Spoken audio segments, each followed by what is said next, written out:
let's assume in this case, this person that is coming is carrying a PBID, person born. That means he has the bomb on himself. He's carrying it under his clothing. What would happen when you have a device under your clothing? It will have an unusual bulge. So if you see a guy coming with an unusual bulge in his clothing, then I will be worried. I will really be worried. Now, number two, he will be fidgety because he knows he is trying to commit mass murder. And, even the coolest suicide bomber sweats, all over. So the sweating factor, if he's sweating profusely, he's fidgety, he's looking furtively, he's looking here and there because he's trying to see if he's been discovered before he can get to the target. Remember, the purpose of the suicide bomber is to get to the correct target and then before it detonates. And then, of course, he will be overdressed. Aside from the bulk in his clothing, he will be overdressed because he's trying to conceal his weapon. Take the Shehu of Borno when he was attacking a mosque in Maiduguri. That was what his agents saw, and this young Almajiri boy was trying to force his way the same way the VBIED guy was trying to force his way through the convoy to get to the general square. This Almajiri boy was trying to force his way to the Shehu, so they were able to block him, and then he detonated, and of course killed the bodyguard who stopped him, and then the executive, the VIP, escaped unhurt. What immediate steps can the government and security agencies take to collaborate with ordinary Nigerians in at least raising alert if they notice these suspicious movements? Certainly, there's a lot of room for awareness training, creating awareness. Instead of a lot of the self-serving jingles I see on TV right now, I think they should have more in terms of device identification, perpetrator identification.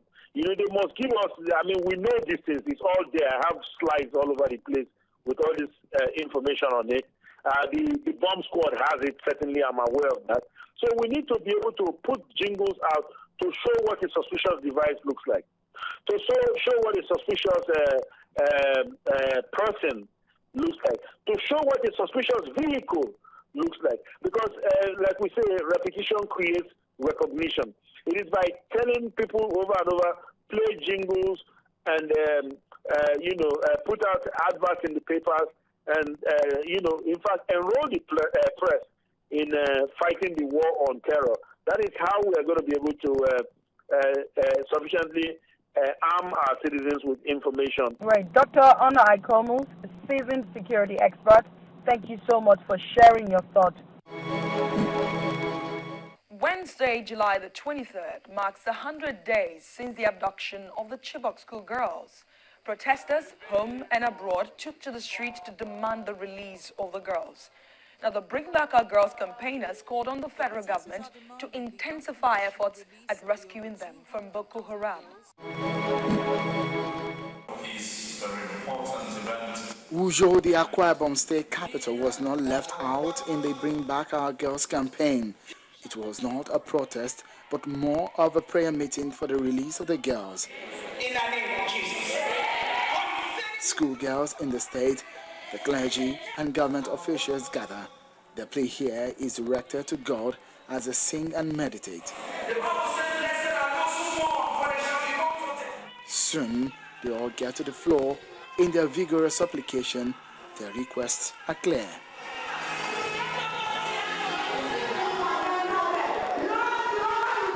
From Akwa Ibom to Delta State, still in the South-South region. In similar fashion, people here are also in prayer mood. The governor and some spiritual leaders take part in this session. In Lagos, the concern is the same. Activists want the abducted girls rescued and alive. Will be rescued. Those who are in power sought for our votes. We elected them on the basis of an agreement, on the basis of a contract. The government shall provide and guarantee our welfare and security. That is why we have no other person to call upon other than the government. The high point of the rally is the call by the former presidential candidate Tunji Braithwaite for the 2015 elections to be put on hold until the girls are rescued. There should be no election if the girls do not come home, and if we do not have a brand new constitution. I'm not pleased, I'm not happy. And I believe, as it applies to me, it's like that for everybody. No one is happy. I feel so sad because first of all, I had to put my own baby in place of them. I had to first of all ask myself, what would I have done if my baby is among the ones that they kidnapped? And as a mother or even as a parent, they had to feel so bad. Meanwhile, President Goodluck Jonathan eventually met with the parents of the schoolgirls abducted from Chibok and some other 51 escaped girls from Boko Haram in the federal capital city in Abuja during the week. The first meeting since the abduction of the girls, and it had in attendance the Senate President David Mark, the Borno State Governor Kashim Shettima, Governor Isa Yuguda of Bauchi State, members of the Federal Executive Council, and service chiefs. And earlier this month also, President Goodluck Jonathan had promised child rights activist Malala Yousafzai, who was in Nigeria, to advocate child education, among other things, that he will meet with the parents of the girls. Statements were made by all the categories of representatives, and they spoke their minds.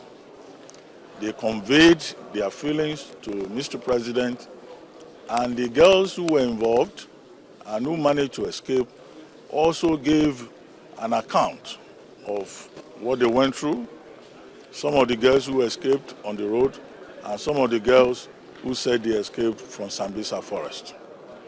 Mr. President reassured them of the federal government's determination and his personal determination to ensure that the girls that are still in captivity are brought out alive.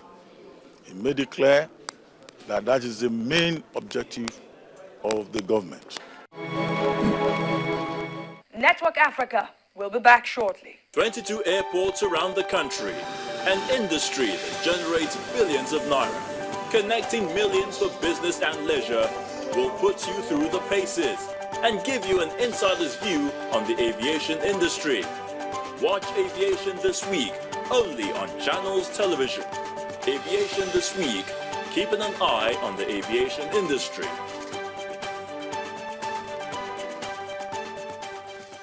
Finally on the program, Nelson Mandela Day was celebrated with so much fanfare, even as South Africans remember the late former president. For many South Africans, it was a time for community service, one of the values propagated by the Nelson Mandela Foundation. Nelson Mandela International Day is an annual international day in honor of Nelson Mandela, and it is celebrated every year on the 18th of July, which is also Mandela's birthday. The day was officially declared by the United Nations in November 2009. Happy birthday to you. Happy birthday to you. Happy birthday, dear Tata. Happy birthday to you. No tribute can be bigger than this for anybody living or dead. As Dr. Nelson Mandela spends his 95th birthday in hospital, he's inspiring a sense of oneness in history, South Africa. One of the early callers at the hospital today was the president of the nation, Jacob Zuma.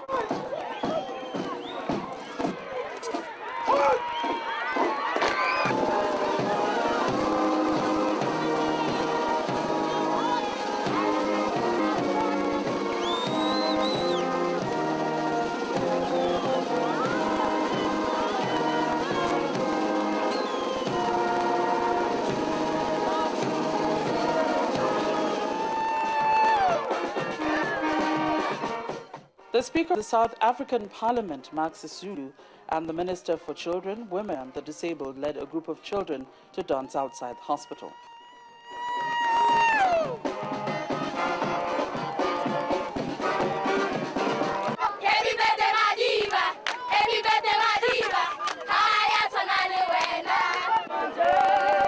Mandela,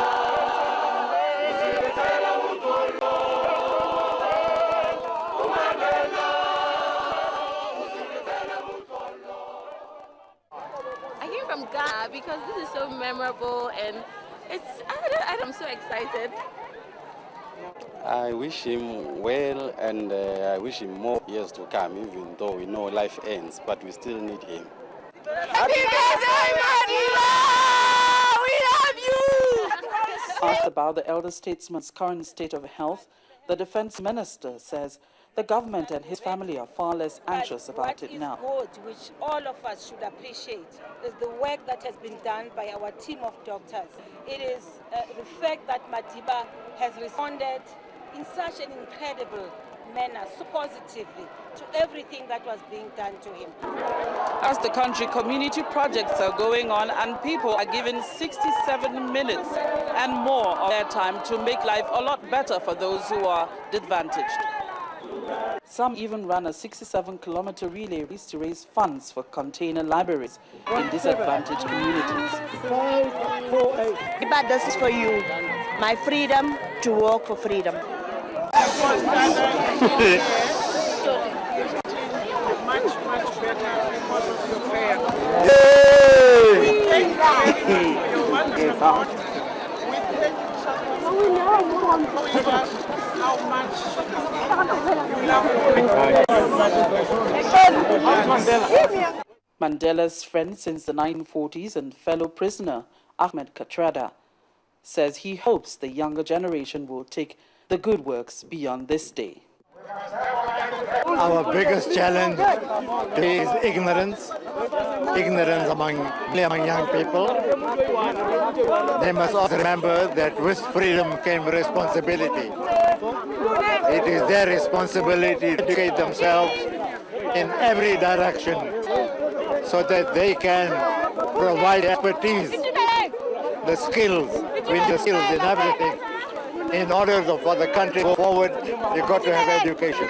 It's the 4th year of the International Nelson Mandela Day, and all it tells people is to take a stand and inspire change wherever they find themselves, not just on the 18th of July, which is his birthday, but towards making every single day Mandela Day.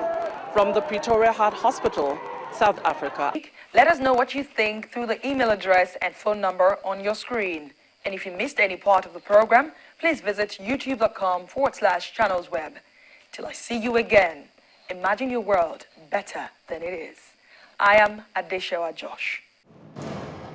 A time comes in the life of every race when people are driven by echoes of the past to chart a course for an exalted future.